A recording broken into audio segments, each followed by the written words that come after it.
With each and every month that passes by, we are only getting closer to the official release of Star Wars: The Rise of Skywalker by director J.J. Abrams, with now officially just 6 months away from the release of this movie that will end the Skywalker saga.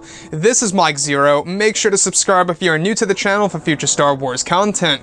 So the thing about Episode 9 that really is very exciting and something that is really truly hyping the fans is, of course, exactly how this movie is going to end the entire franchise that is related to the Skywalker family, and of course everything related to the meaning of the title of Episode 9. Now, we do know that there are over 3 different meanings of the Rise of Skywalker's title, which is really impressive by director J.J. Abrams, because the fact that there are so many different meanings to the Episode 9 title really means that we're going to be getting a lot of revelations that are affiliated within the Skywalker family. Now, what's really intriguing about all of this is that these past couple of weeks or so, we've been learning a whole lot more about this film, and when it all comes down to one of the plans by Disney, Lucasfilm, J.J. Abrams, and even George Lucas, this is where things begin to get very exciting for Episode 9.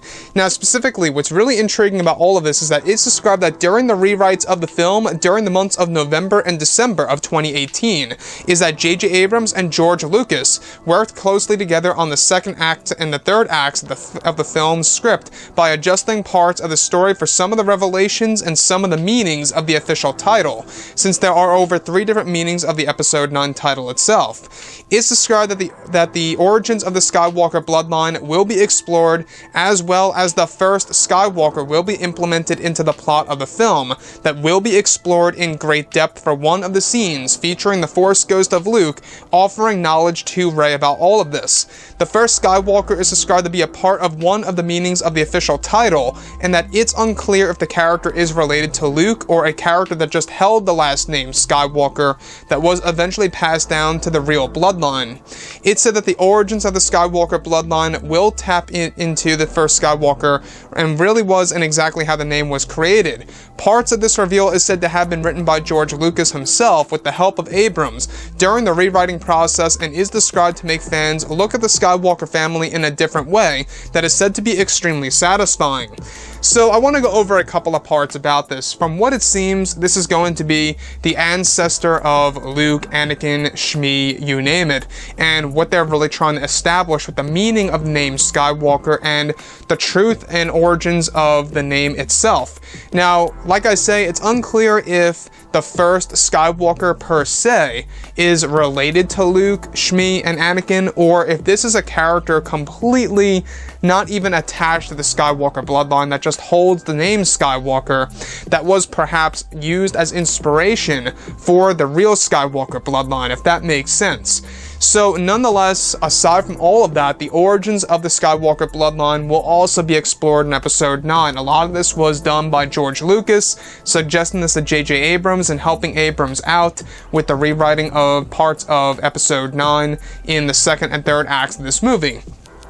So what do I make about all this? Now, the fact that it's going to make us view the Skywalker family in a different way has me a little bit worried. I will admit I'm a little worried about that, because if it goes wrong and they don't really establish this perfectly, and if it doesn't resonate with fans, it's really going to screw up everything for the entire Skywalker family and the Skywalker saga itself. But like I say, you know, at the end of the day, if it really is that bad, we don't really necessarily have to pay attention to those films, and we can just watch the originals and the prequels.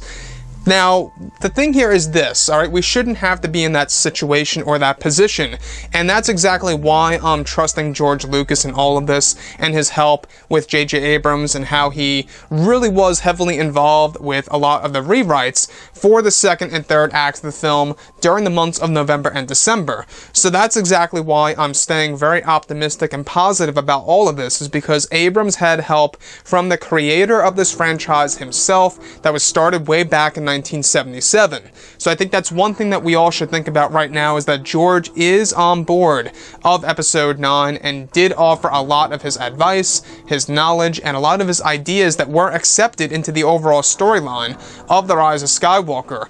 And without a doubt, this was in response to the backlash of The Last Jedi. You know, otherwise, why would they have George Lucas on board for all of this? Now, the thing about Episode 9 is that we do know that this movie really is going to be a revelation film. And with it being a revelation film, a lot of it's going to have to do with this, the Skywalker family. And a lot of it's going to have to do with the origins of the Skywalker bloodline, and like I say, the first Skywalker as a character. Now, are we going to see him visually? I highly doubt that, but we will be learning about the first Skywalker through the Force Ghost of Luke when he's talking to Rey and offering her knowledge in a training session within the Prime Jedi Temple. So it's going to be a very interesting take by Abrams, for sure. Anyways, guys, drop a comment below. Let me know what you think about all of this in the comments. And if you guys did enjoy the content for today, do make sure to drop a thumbs up on this video to support the channel. I thank you all so very much for the kind support, and I'll catch you guys next time.